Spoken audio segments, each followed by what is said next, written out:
Oil prices are greatly affected by what's going on in the news, regardless of what is actually true. Today, oil prices, WTI, West Texas Intermediate crude, is trading at $50.48 a barrel. And every barrel of oil that we sell from the field, that's how much is being sold for, $50.48. If it goes up, we make more money in the oil field. If it goes down, we make less.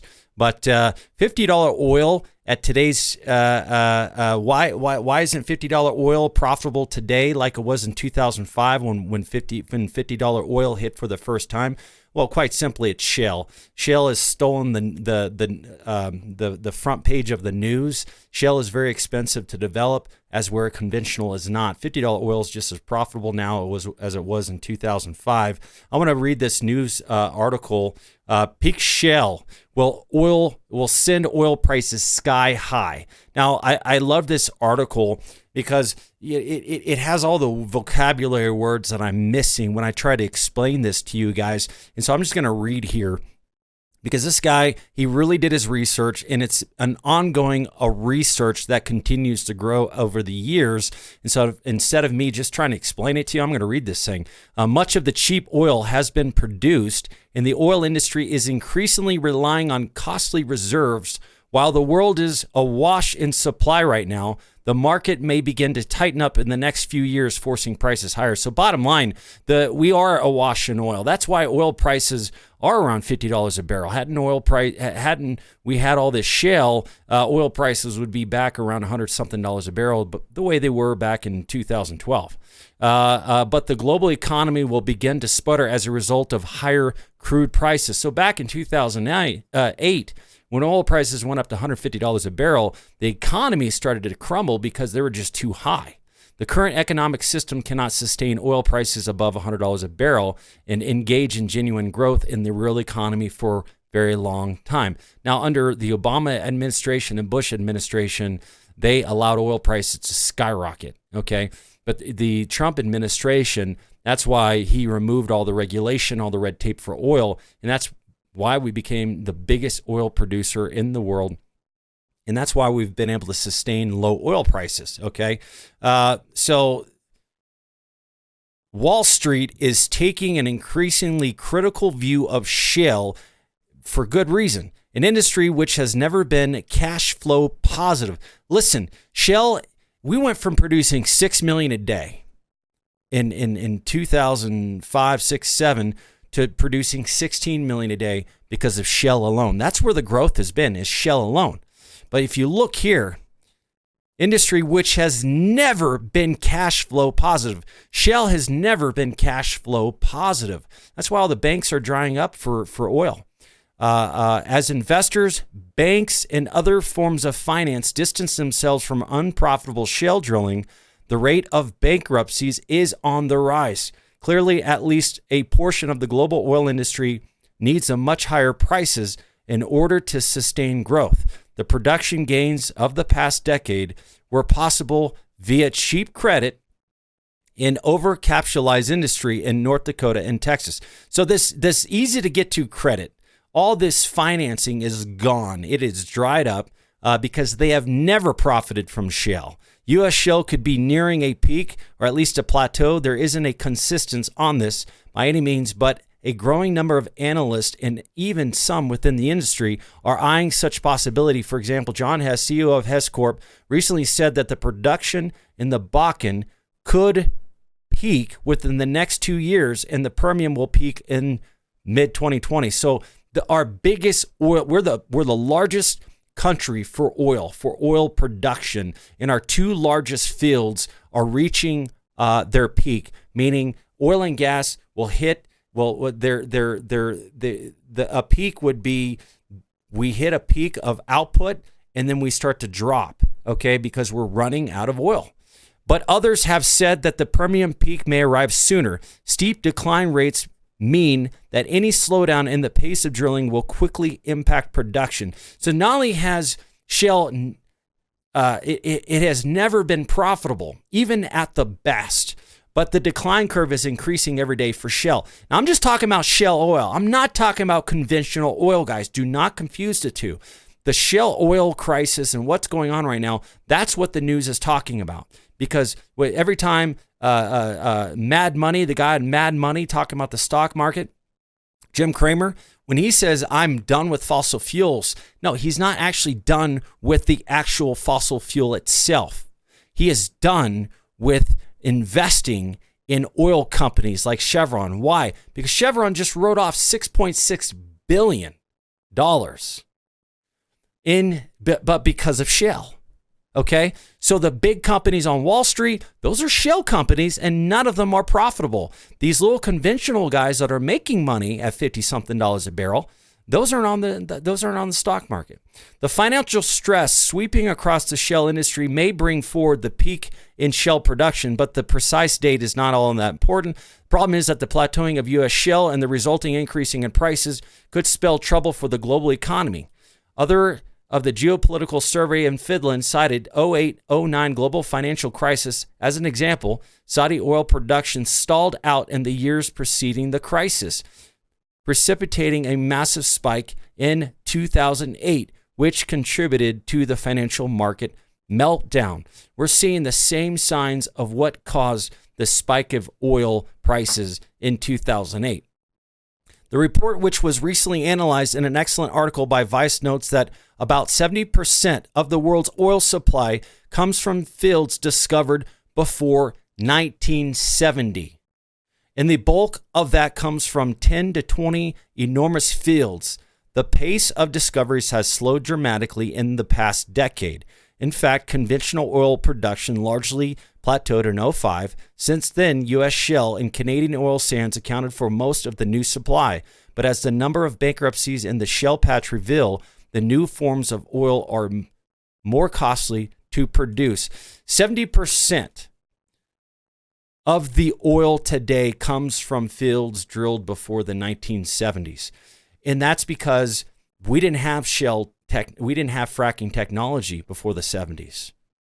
And so most of our oil is coming from 1970s and before, and conventional can do that. Shale cannot.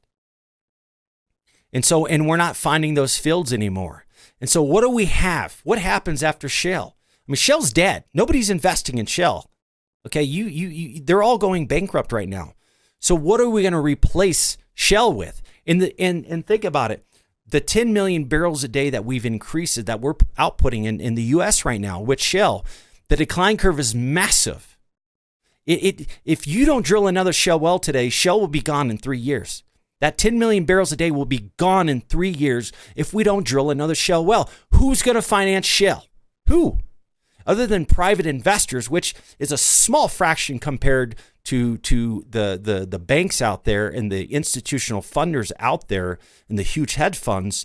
The private investors are such a fraction, a small percentage. Chevron and the majors are going offshore. They're leaving shale completely.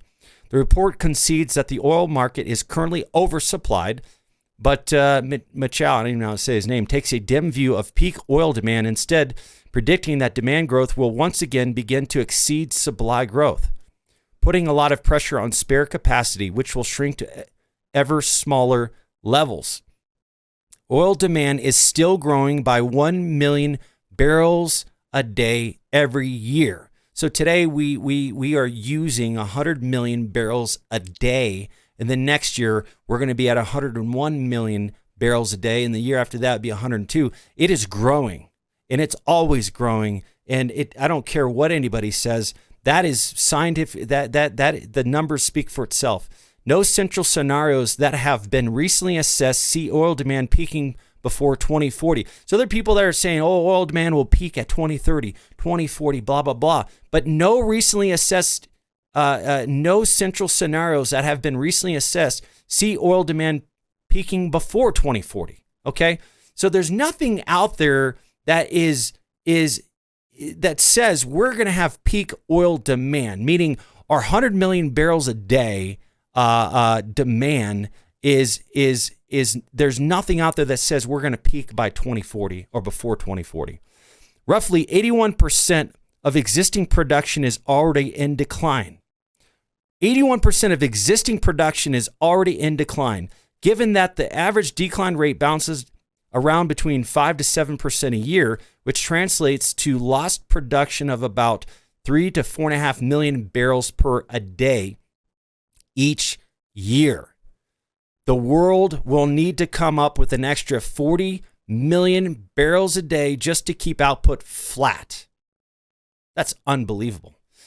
In other words, the market will need the equivalent of 4 additional Saudi Arabias just to replace depleted fields by 2040. But as previously mentioned, the major source of supply growth in the past decade, U.S. shale is running on fumes and needs higher prices in order to grow. So, bottom line, guys. Bottom line, there is such an attack on fossil fuels because that's what the Democrats believe. Their base loves the idea that fossil fuels is evil. Everybody wants to have something evil to go after. The Democrats have done a good job painting a picture that fossil fuels is evil. It's killing our planet, and our children are going to die unless we do something about fossil fuels. And then they have painted this beautiful picture that fossil fuels are not needed anymore. They write these fictitious reports. Oh, we're going to reach peak oil demand by this date or whatever. Tesla and the Democrats have come together and made it seem we are the solution, green technology. Go ask Germany how the green technology thing's working for them. There's countries that have tried to plow the way of green technology and be the first to focus purely on green technology. But guess what? Every country that has tried it, it doesn't work. It's the same thing with socialism. It sounds great on paper, but it never works. It never will work. Fossil fuels is the only energy that has worked for the world, and it's the only thing we have. I'm an oil man, but I personally invested $60,000 in a green tech company back in 2008. I'm pro green, but I'm more interested in what works versus what does not work. I mean, the bicycle has been working for centuries. Why are we going to change? Why would we invent something else? I mean, fossil fuels works, guys. 80% of our energy, or 81%, comes from fossil fuels, period. And so here's what's going to happen. Shale has not profited anybody. The banks know this. The institutional funders know this. All the majors know this. And so what are they going to do? They're going to stop investing in oil and gas. And what happens? We're losing output, and our demand for oil is growing every single day. And so we are, if nothing happens, if we don't find another major discovery in between now and in the next 2 or 3 years, we're going to see $150 oil again, like in 2008. And so if you can't beat them, join them, guys. This is the time to get involved in oil and gas. Right now, oil prices are $50 a barrel. In 2005, when $50 oil hit for the first time, we were excited about it. Why? Because we've never seen the oil prices this high. And it's just as much profitable then as it is now, as long as you're drilling wells for a reasonable price. And so we are developing in a field right now where wells are being drilled for $700,000 and we're producing over 50 barrels a day. And so you run a simple calculation, there's a lot of money to be made. And so if you listen to, and if you watch the Donald Trump when he did the State of the Union address, he talked about oil and gas. He talked about oil and gas, and not one Democrat applauded. Nancy Pelosi's face looked like you just slapped her in the face. Not one Democrat applauded, but every Republican was in there roaring when he said, we have rebuilt the oil and gas industry, the biggest it's ever been. We're number one. We're next net exporter of oil and gas. Now, why is the Republicans praising this idea and the Democrats are not? Because this is their talking point. This is what separates them from the Republicans. This is why they have a 25% of their base are pro-Democrats quite simply because of global warming. They've won that battle. In the minds of these young people, they've won that battle. They truly believe that oil and gas is going to destroy our world. And so there's a divide there. And so you're either pro-oil or you're pro-renewable. It's no different than the pro-life, pro-choice. You're either pro-life or you're pro-choice. You're either Republican or you're Democrat. So there's a divide there. And you got to think about it. The media, the Democrats have 75% of the media. And so they're anti-oil. But you could be anti-oil. You could be pro-renewable. But that's not going to change the course of oil. We still need oil. And all the Democrats doing, all they're doing is slowing down the inevitable. The slowing down the inevitable. But what's happening in here, when you reduce the amount of money being invested in a fossil fuel, a fuel that powers the world, you're going to see demand continue to rise and supply continue to dwindle, and then thus having high oil prices again. So now's the time to get involved in oil. I'm really excited about what is happening. This is a window that's open, and this window might be open for 6 months to a year. Lease acquisitions are low. The costs for leases are low. The costs for drilling are low. Operators are more willing to negotiate. We could drill wells much faster now than we could before because they're not too busy.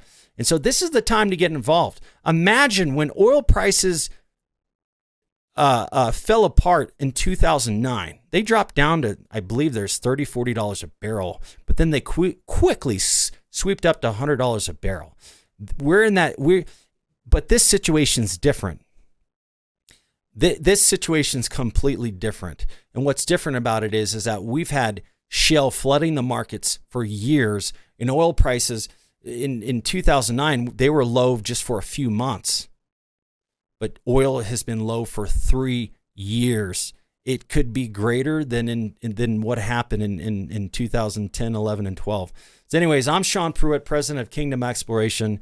Give me a call anytime. My office number is 307-622-1-OIL. Go to my description if you'd like to learn more. Please subscribe to my channel if you like these videos. I try to have as many videos as possible. I'm a busy guy. I run Kingdom Exploration, and I'm always looking for oil deals. If you have any great oil deals, send them to me. My inbox has oil deals coming in every day, and I love to look at them. I love to evaluate oil deals, and if it's a great project, I'll get involved. But I'm currently involved with an incredible partner. Our geologist has a 90% success rate in this county, okay? Not across the world, okay? But in this county, he has a 90% success rate, okay? And that's huge. Out of 50 wells, 90%. That's unheard of, guys. And so anyways, give me a call. Love to chat with you. Thanks.